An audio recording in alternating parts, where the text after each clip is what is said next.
Viewers like you make this program possible. Support your local PBS station.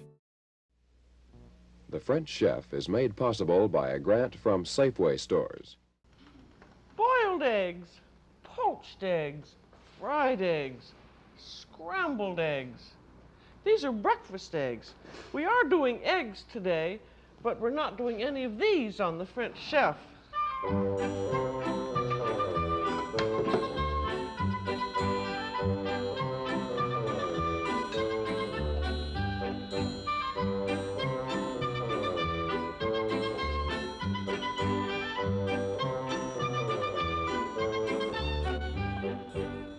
Welcome to the French Chef. I'm Julia Child. You know, the egg can be your best friend if you just give it the right break. And I'm not talking just about breakfast eggs, but eggs for brunch, eggs for lunch, eggs for appetizers, for company, and eggs for elegance. Now take, for instance, l'œuf en cocotte, or eggs baked in little dishes like this, or these are called little ramekins. You can use a cute little French thing like this in fireproof porcelain with a tail on it. Or here's a little miniature souffle dish. And here is just an ordinary little oven-proof glass dish. And this is a little miniature charlotte mold. But you can use any kind of a little baking dish that you like. And these are very quickly done. As you'll see, you set them in a pan of simmering water. And then depending on the size of your dish, you break 1 or 2 eggs in. And you have about a half tablespoon of butter in the bottom of each dish. And then break the egg in. Whenever you're doing baked eggs, you have to cook them in a pan of water in the oven. Otherwise, if you just put them in naked into the oven, that intense oven heat would harden them up and make them not cook very evenly. And then you can either cook them perfectly plain. You could use these for breakfast perfectly well, which would be nice, or you can put all kinds of nice things in with them. One of the simplest things would be to put in a little bit of fresh cream. So put in about a tablespoon or 2 of heavy cream, and then a little bit of pepper. You don't want to be careful not to salt the egg, the yolk itself, because if you do, that sometimes speckles it. So I'm just putting a little pepper around the outside of the egg, and then put in some chopped herbs, such as, if you don't have anything but parsley, put that in, but it's awfully nice if you have parsley and chives, or parsley and chopped scallions. And then as another idea, you could put in cream and some cheese. So there we've got another tablespoon of cream, and then some Swiss cheese right on top of it. And another idea is you could just put in some very nice tomato sauce. And if your sauce is nicely flavored, you don't need any salt or pepper around with the egg. And then I'm going to leave one perfectly plain. I might put a little bit of parsley on top of that. And then you want to let these stay on top of the stove in their simmering water until when you look down in, you see that the egg has just begun to film and set on the bottom of the mold. You probably can't see in that one because it's white. I should have left this glass one, and you could have seen the egg gradually beginning to set there. And then another thing you can do is you can cook them in muffin tins. This is just a plain ordinary muffin tin, which I've buttered heavily. And these are very nice if you want to use what they call molded eggs, which turn out just like this, and you use them instead of poached eggs. Here's a poached egg, and that, if you're not used to poaching, it's something of a trick to do, but if you want to mold them, it's very easy to do. You do it exactly the way you would these eggs en cocotte. Again, set it in a pan of water, and then butter it very, very heavily, because you want to be able to unmold it. Particularly butter it heavily on the bottom, and then break your egg in. And you want that again to set on the bottom before it goes into the oven. And if you're doing either molded eggs or these eggs en cocotte or baked in ramekins ahead of time, you can get this first part of it done, of the egg set into its pan, and then set it aside and then put it in the oven. And these would go into a 375-degree oven and will cook for about 6 or 7 minutes. And then when here are the eggs in ramekin, when they're done in 6 or 7 minutes, you want to be sure that you don't overdo them, because if you overdo them, they're hard, so that you look at them, say, in 6 minutes, and then they should shake. The egg should shake a little tiny bit in its cocotte, and it will continue cooking just a little bit when it's done. And so that you don't want to overdo it at this point. And then again, if you want to do these ahead of time, you can take them out of the oven and leave them in their pan of hot water, and they will stay warm for a little while. And then for our molded eggs, you want the same thing with the molded eggs. When you take them out, let them shimmer. So you notice that's just shivering a little bit in there. It shows that it hasn't been overdone. And then after you've taken that out, take it out of its pan of water, and then let it settle for about 5 minutes so that you can unmold it. And to unmold it, you just take a table knife and go all the way around the edge, and then push it. And you'll see that you see that's loosening, so it's ready to unmold. This is very much like unmolding a custard. You have to let it settle a little bit. See, so that's all ready to unmold, and this you can do ahead of time, and then it sounds strange, but after you have done them, you can set all of these in a bowl of water and just set it uncovered in the refrigerator. And when you're ready to use it, then you can put them in a bowl of hot salted water, just as you would a poached egg. And then to serve them, you can use these molded eggs in any way that you would use poached eggs, and you can make perfectly elegant little first course and entrees with them. Now, for instance, this is a little piece of white bread cut in a circle and sauteed in butter. And then here is some spinach. And I also have some cheese sauce. This is just a nice cream sauce with a little Swiss cheese in it. And then this is cooked, chopped spinach. And then put a little bit of the sauce into the spinach, and be sure that this is beautifully flavored. And then put your spinach on top of the toast.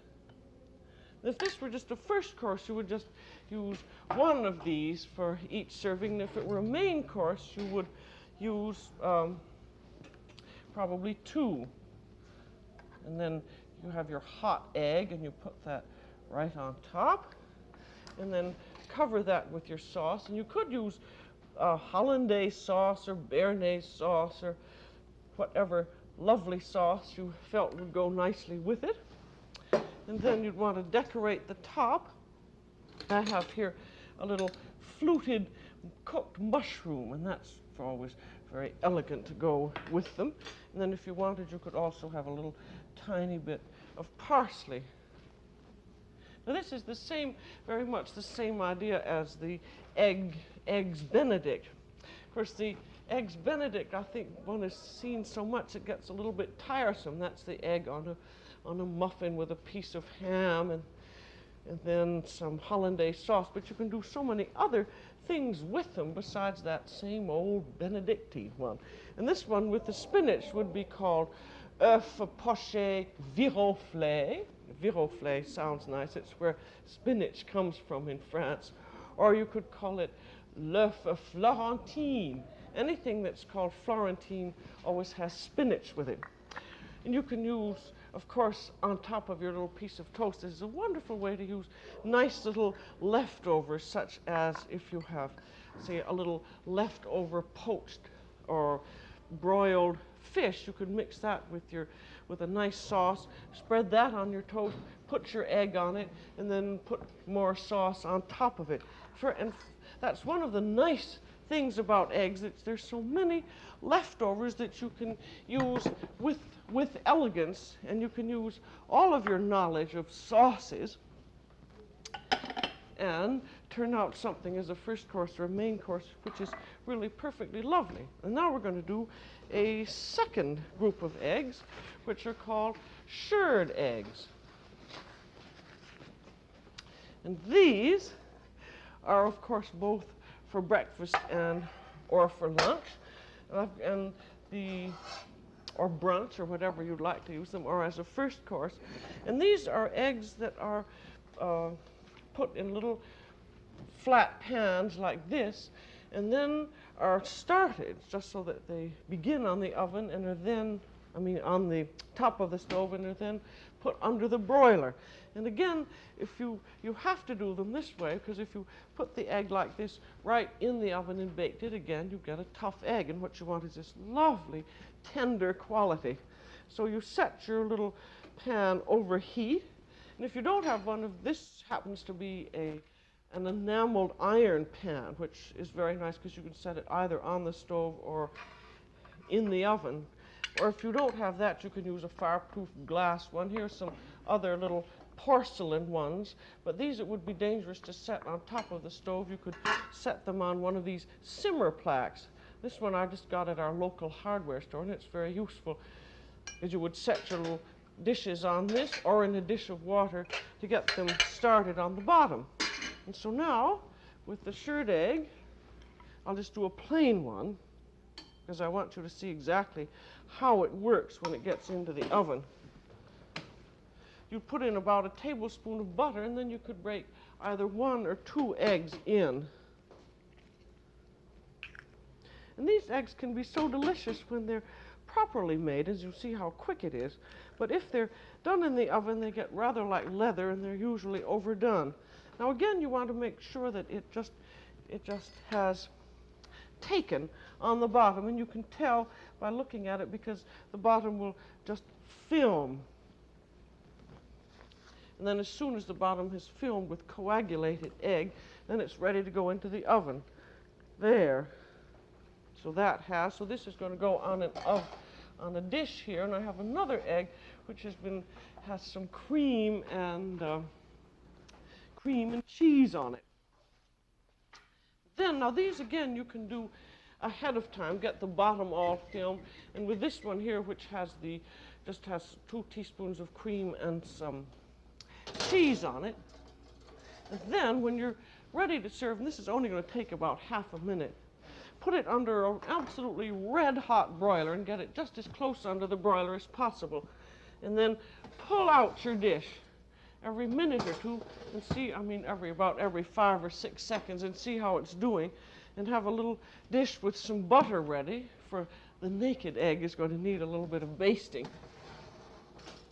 Now you can see that it's already starting to cook there. So baste it with a little tiny bit of butter on the top. And I think I just love these eggs. I think they're so much nicer than a fried egg, because they're very soft and tender and lovely.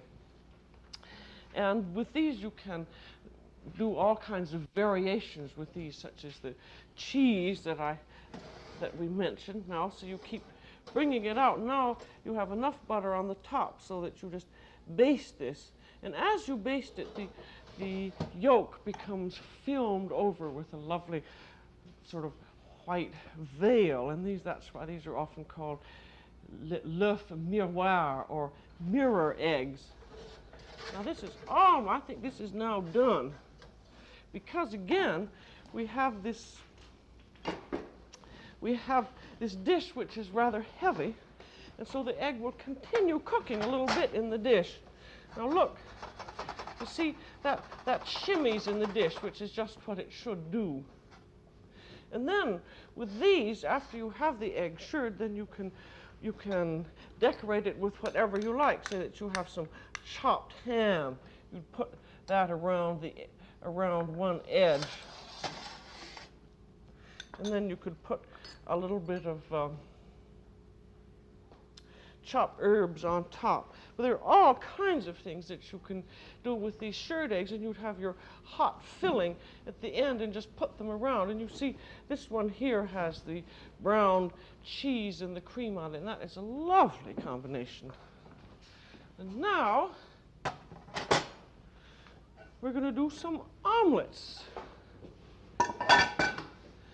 And this, I'm going to use two different kinds of pans. This is the French pan, and it has a 7-inch bottom diameter and high sloping sides and a long handle, and it's a very nice, convenient pan, and it only costs about $2.50.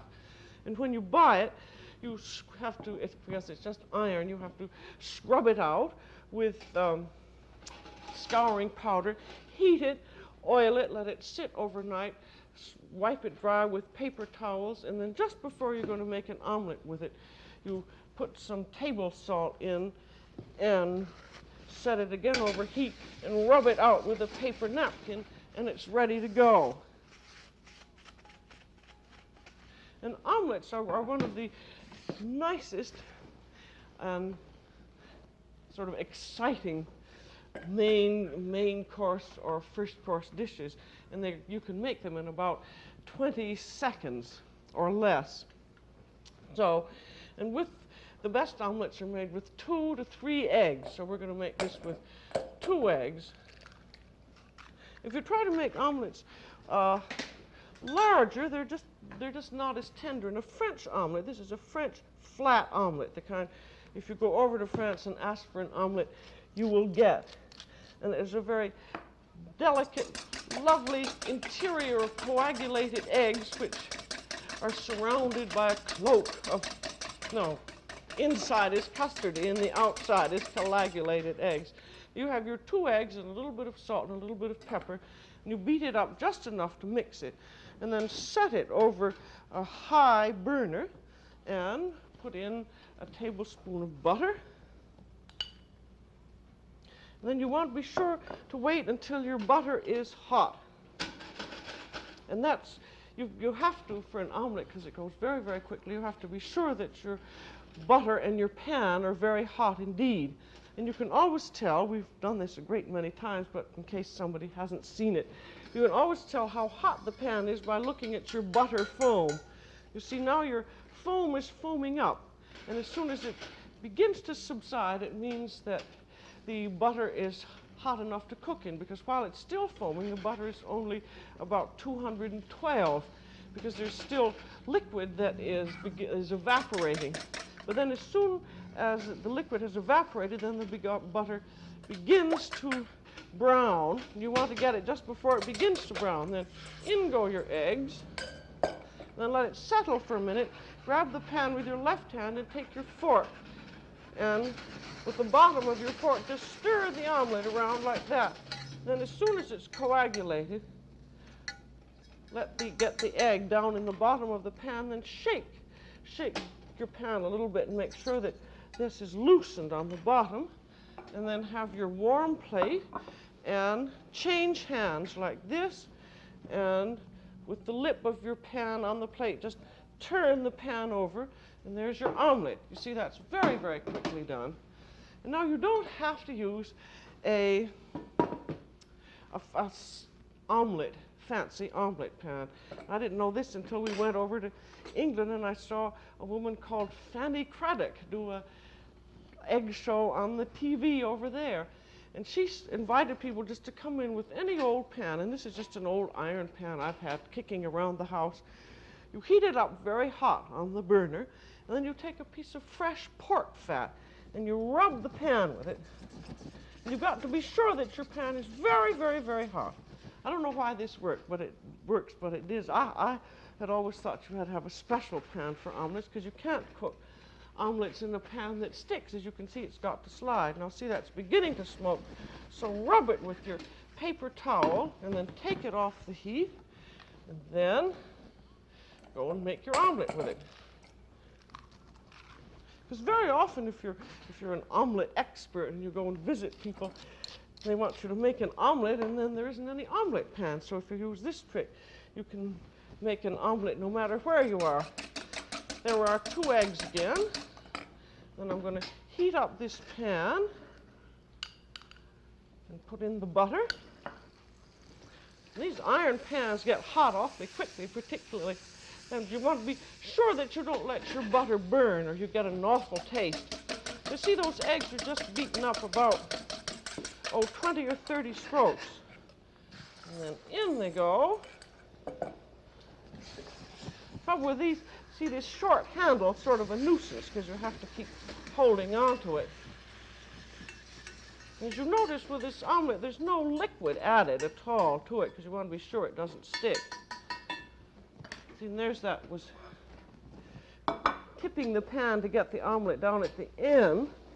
And then you can see why a long handle is easier. And then again, the unmolding just like that.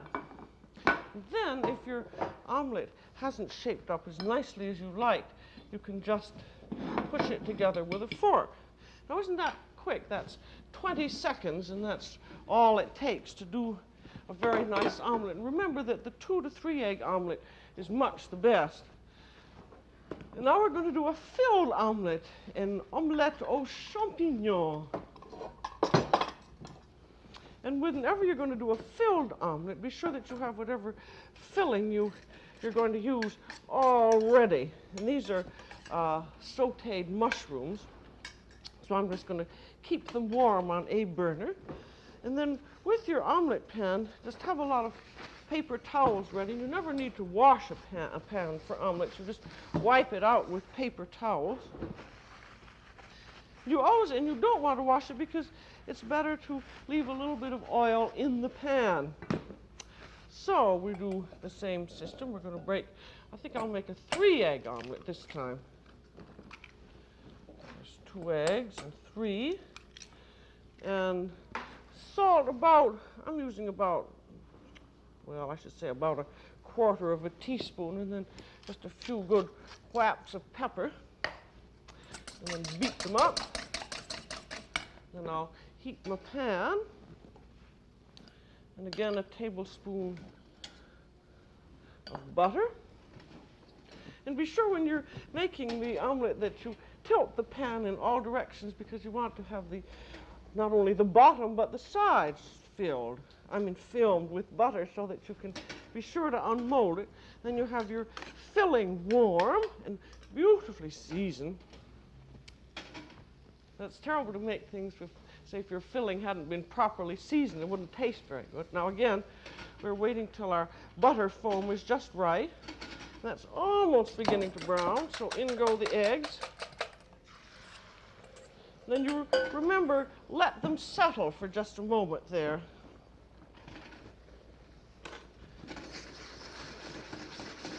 And then stirring with the back of the fork, and when they've almost coagulated, set it to the side and then put in a spoonful of your filling, right sort of down on that far third. And then let it go again. You can shake your pan up. You'll find when you start making omelets, you will make your own system. But the important thing is in the good French omelet, you do not want it overcooked. The inside is supposed to remain just a little bit creamy. And there's a serving plate, and again the unmolding. You see, with the unmolding, you just turn the plate over on it.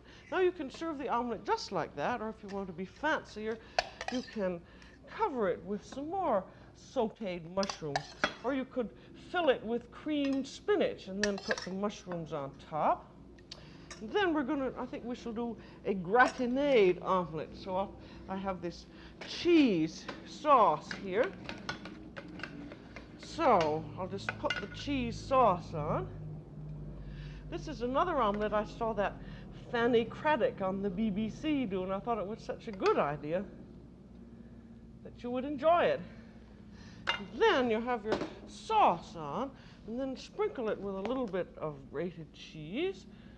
And if you're using French recipes, unless it's otherwise specified, you always use Swiss cheese. It doesn't have a very strong taste, but it has just the right French taste. And here's a little melted butter. So we put a little melted butter on, and then that is all ready to brown.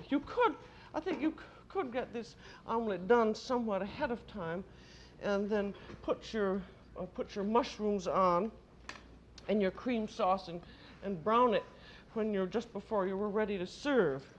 Because you see we have a fairly heavy coating of mushrooms, but important thing here with this omelet is that you brown it under a red-hot broiler and that you don't overdo it. So I've got on a red-hot broiler there, and I'll have to sort of keep looking at it, and this will take about a minute. And if you have the burner that comes a little farther down, or you could set it on a plate, it might brown a little quicker.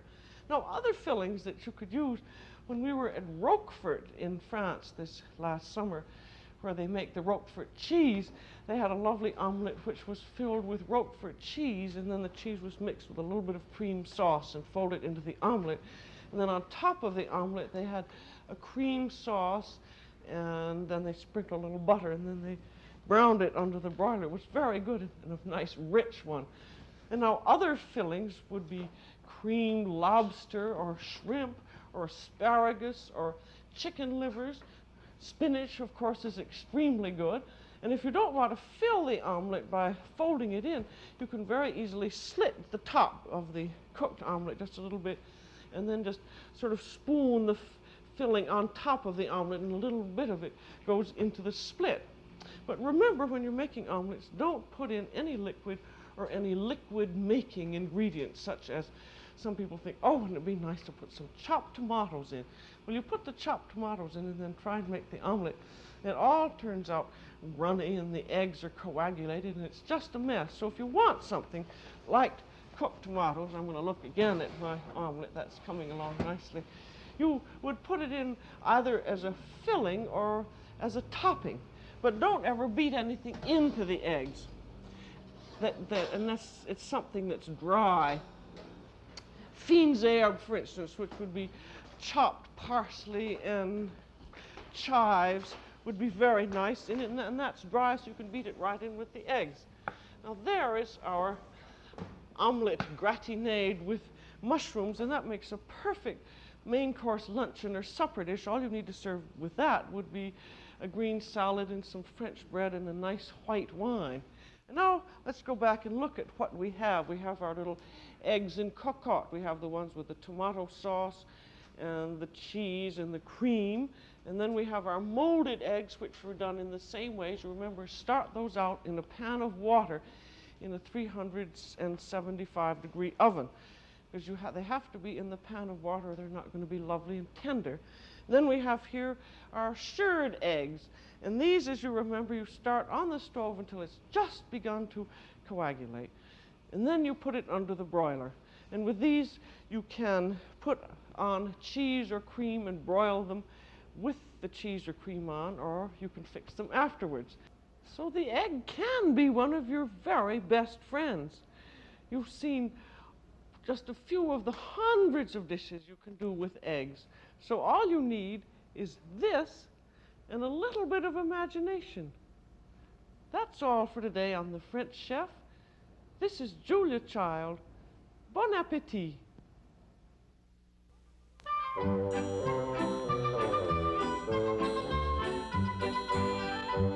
Julia Child is co-author of the book Mastering the Art of French Cooking.